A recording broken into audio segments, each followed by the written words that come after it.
Hey guys, it's Omer from MMOs.com. We'll do a quick weekly news recap of all major MMO news and announcements for the week ending November 27th, 2017. This is episode number 123 of the recap, and we have a very short video this week. Thanksgiving just happened this last week, and most game companies were on break or not releasing the big updates, but we do have a few bits of piece of news to cover this week. First up, ArenaNet announced that Guild Wars 2 Season 4 is debuting tomorrow on November 28th, and the first episode is called Daybreak. Daybreak will introduce a new raid wing and a new fractal for players to enjoy. Episode 1 will be available to all players with Path of Fire, and while details are still kind of scarce, we'll know a lot more tomorrow when it launches. Next up, a bit of mobile news, but this time some exciting mobile news. Jagex did an interview with Game Press last week talking about RuneScape Mobile. They said that the Android and iOS versions are being developed in tandem and should launch together. Remember, old school RuneScape will be making the leap to mobile before regular RuneScape, largely due to the complexities between old school and regular. Old school mobile should be coming out sometime in 2018, with regular coming shortly afterwards. And unfortunately, we don't have any concrete information on when it'll be launching, but a beta is likely not too far away.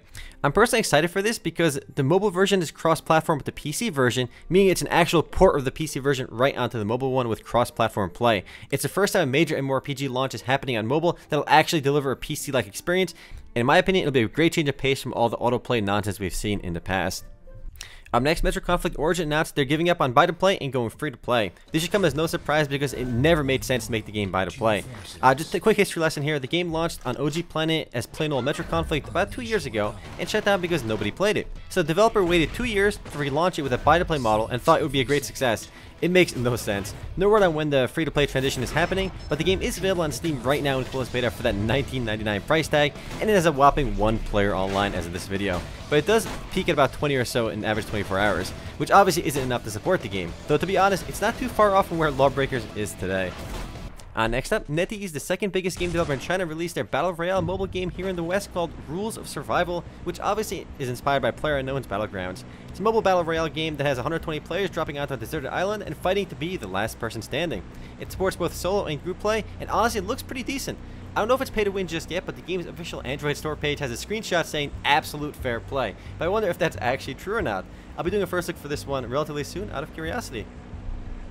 Speaking of Battle Royale, Tencent announced this last week that they secured publishing rights to Playerunknown's Battlegrounds in China. This comes shortly after the Chinese government scrutinized the entire Battle Royale genre as potentially dangerous as it may be corrupting the youth. While this isn't exactly too interesting from the perspective of Western gamers, it'll still be interesting to see how much of Steam's player base numbers for Playerunknown's Battlegrounds changes after the Chinese version launches. Because as is, apparently over 50% of Steam users are from China, and they all signed up to play PUBG. It's a pretty astounding statistic though, that half of all Steam users are Chinese. Up next, Black Desert Online released a new patch last week which introduced its Thanksgiving events and made a lot of smaller changes to the game. It added a new 5th pet slot, made changes to the game's Arena of Arsha, made a lot of quality of life changes and bug fixes, and more. It's not a huge update, but it fixed a lot of smaller issues with the game. I expect that most hardcore players are going to be picking up that 5th pet though. Black Desert Online is still super popular as it averages over 10,000 players online at any given time on Steam alone, making it one of the most popular MMORPGs on there.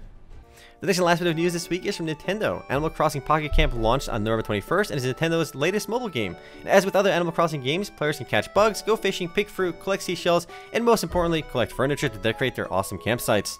Adding friends directly still requires players to exchange friend codes, which has never been a great system in my mind, but Nintendo's stuck with it for a long time now, but you can still bump into other players randomly too, which is still kinda neat. And yeah, that's it for MMO news this last week. Again, it's been a very light news for week, mainly because of Thanksgiving. And we did cover a lot of mobile news this last 2 weeks or so. And it's only because G-Star happened, and G-Star is that big Korean event, and everyone showed off mobile game news these last 2 weeks. So we have a lot more regular PC stuff going forward as well. I typically only try to cover mobile news when it's relatively big news. Anyway, guys, that's it for MMO news this week. I'll see you guys tomorrow for the podcast. Should be fun as always. Later, guys.